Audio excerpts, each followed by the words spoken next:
يعطيكم ألف عافية. وصفتنا لليوم رح تكون رولات الباذنجان مع أصابع الكفتة. طبعا هاي الوصفة من الوصفات الشهية وكثير حابة إنكم تجربوها.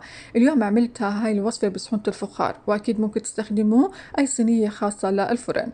وصفة جدا شهية، تابعوها معي خطوة بخطوة وتعالوا نشوف طريقة العمل.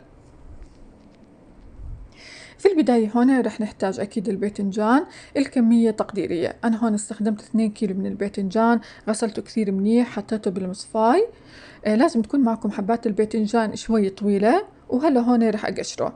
بالنسبة للتقشير رح أقشره بس من النص، ورح أترك بقية القشرة حتى تضلها معي حبات الباذنجان متماسكة. رح أقطعها على شكل شرائح. طبعا الشرائح ما تكون معنا خميلة كثير ولا تكون معنا رفيعة، الأفضل إنها تكون معكم حجم وسط. هيك عندي الخمل ممتاز. هلا هون رح أقطع كل الكمية ورح أبلش أقلي فيها. بالنسبة للقلي رح يكون عنا على زيت غزير وحامي، طبعا الغاز عنا رح يكون على العالي. بننزل كمية، بقلبهم، وأول ما يبلش عندي الباذنجان ياخد لون بطلعه من الزيت وبحطه بالمصفاي حتى يتصفى عندي تماما من الزيت. في حال كان متوفر عندكم الوقت أكيد ممكن تشوي الباذنجان بالفرن. بتدهنوا الصينية بكمية منيحة من الزيت وبترتبوا عليها قطع الباذنجان وبتدخلوها الفرن. بس أنا عشان السرعة قليته. هلا هون رجعت حطيته كمان على الفاين الخاص للمطبخ حتى يشرب عندي كل كمية الزيت الموجودة بالباذنجان، وبرجع أضغط عليه كمان بالفاين. بترك الصحن على جنب وببلش هون أحضر للحمة. بالنسبة للحمة هون أنا استخدمت 700 جرام من المفروم البقري. رح أحط معاه نص كاس من البقدونس المفروم، معلقتين كبار من معجون الطماطم، ورح نحتاج هون معلقة صغيرة من بودرة البصل وبودرة الثوم، بالإضافة إلى معلقة كبيرة من البابريكا، معلقة صغيرة من بهارات اللحمة، ومعلقة صغيرة من الكزبرة. راح أحط هون مكون اختياري اللي هي الصلصة المدخنة، حطيت معلقة صغيرة بتعطي نكهة كثير طيبة للحمة. وآخر إشي هون حطيت معلقة كبيرة من الملح. بعجنهم كثير منيح، لازم تعجنوهم حتى تتجانس عندكم كل المكونات ويصير عندكم اللحمة مثل العجينة. هلا هون راح أشكلها على شكل أصابع. لما تاخذوا قطعة اللحمة ارجعوا عجنوها شوي في إيدكم حتى تكون معكم متماسكة.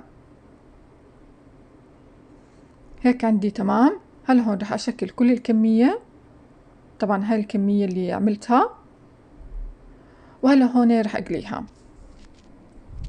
راح نقليها بكمية زيت قليلة. طبعا هون الزيت اللي أنا استخدمته هو نفس الزيت اللي قليت فيه الباذنجان.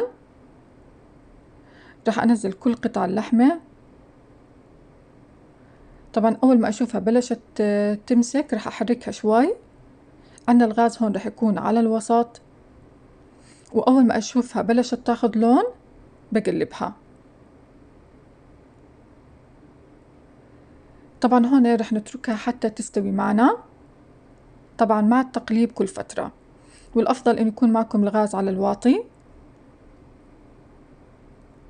هيك عندي صارت جاهزة. هلا هون بشيلها بحطها على الفاين،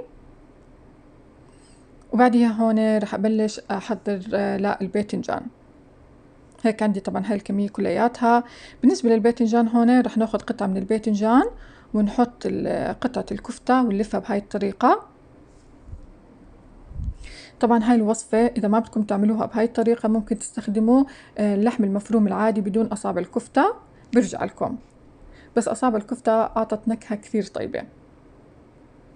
هون زي ما حكيت لكم أنا استخدمت صحون الفخار. أكيد ممكن تستخدموا أي صينية خاصة للفرن. طبعا زادت عندي حبة قطعتها، قليتها ربع قلية وحطيتها بين قطع الباذنجان. هون رح نحضر للصلصة. رح نحتاج البصل حبة واحدة، فرمته كتير ناعم. البصل عنا لازم يكون ناعم. أول ما أشوف عندي البصل يتدبر رح أنزل هون صلصة البندورة. بالنسبة للصلصة هون فرمت حبتين من البندورة مع 3 ملاعق كبار من معجون الطماطم وربع كاس من المي، خلطتهم كثير منيح على الفرامة. هون رح أرجع أحط معلقتين من معجون الطماطم. طبعا هون معجون الطماطم بنحطه حسب حاجة الصلصة. رح أرجع هون أرخيها بالمي لأنه الصلصة عنا لازم تكون شوي رخوة. البهارات اللي رح أحطها هون رح أحط الملح والفلفل الأسود، راح أحط رشة صغيرة من الزعتر الأخضر الناشف، بيعطي نكهة كثير طيبة للصلصة. طبعا هون إحنا الصلصة ما بدنا إياها تتسبك، بس بدي إياها تغلى. لأن هي رح تتسبك مع رولات الباذنجان. هلا هون بنزلها. شوفوا قوام الصلصة لازم تكون معكم شوي رخوة. طبعا حطوا كمية منيحة. وهيك عندي الصحونة صارت جاهزة. هلا هون رح أدخلها الفرن. بالنسبة للفرن طبعا الفخار بده نار عالية، حطيته على 200 من تحت حتى يتسبكوا كلياتهم مع بعض. هون رح أقدم جنبه الرز الأبيض. استخدمت كمية من الزيت النباتي، ورح أستخدم هون رز بسمتي. استخدمت 2.5 كاس من رز بسمتي، نقعته. مدة النقع عندي كانت ساعة. رح أحط معاه هون بس الملح، رح أقلبهم. بعديه هون رح أنزل المي. حطيت هون 4 كاسات من المي السخنة. طبعا عندي المي هون لازم تكون بتغلى. بحركهم. بترك الرز في البداية على نار عالية، وأول ما أشوف عند الرز بلشت تنزل ميته بوطي الغاز على النص، ولما تختفي المي عن الرز بوطي الغاز على الأخير حتى يتهدى عندي الرز. هيك عندي ما شاء الله. تركتهم هون تقريبا مدة ربع ساعة يغلوا مع بعض. وحطيت على الوجه هون جبنة الموزاريلا، طبعا اختيارية، في حال مش متوفرة أكيد ممكن تستغنوا عنها. وتركتها حتى تذوب. طبعا هون أنا ما شغلت الشواية أبدا، الشغل كلياته كان من تحت. هيك عندي الرز بعد ما تهدى. طبعا الأفضل إنكم تقدموا جنبها رز أبيض سادة، يعني ما تحطوا عليه أي منكهات. المنكهات رح ناخذها مع من الرولات الباذنجان والصلصة. ما شاء الله طعمه بجد شهي للرز. وهيك عندي بعد ما طلعتهم من الفرن تركتهم شوي يبردوا، بعديها قدمتهم. وصفة جدا شهية وكثير حابة انكم تجربوها. طبعا طعم الرولات الباذنجان بصحونة الفخار طعم جدا شهي. وزي ما حكيت لكم أكيد ممكن تستخدموا أي صينية انتم بدكم إياها. وهيك عنا الوصفة صارت جاهزة، وهيك عنا الفيديو خلص. بتمنى انه الوصفة عجبتكم، بتمنى كمان انه الفيديو عجبكم. اذا عجبتكم الوصفة، عجبكم الفيديو، ما تنسوا دعم القناة والاشتراك فيها، تفعيل زر الجرس حتى يوصلكم جديد القناة. ويعطيكم الف عافية، وشكرا جزيلا لحسن المتابعة.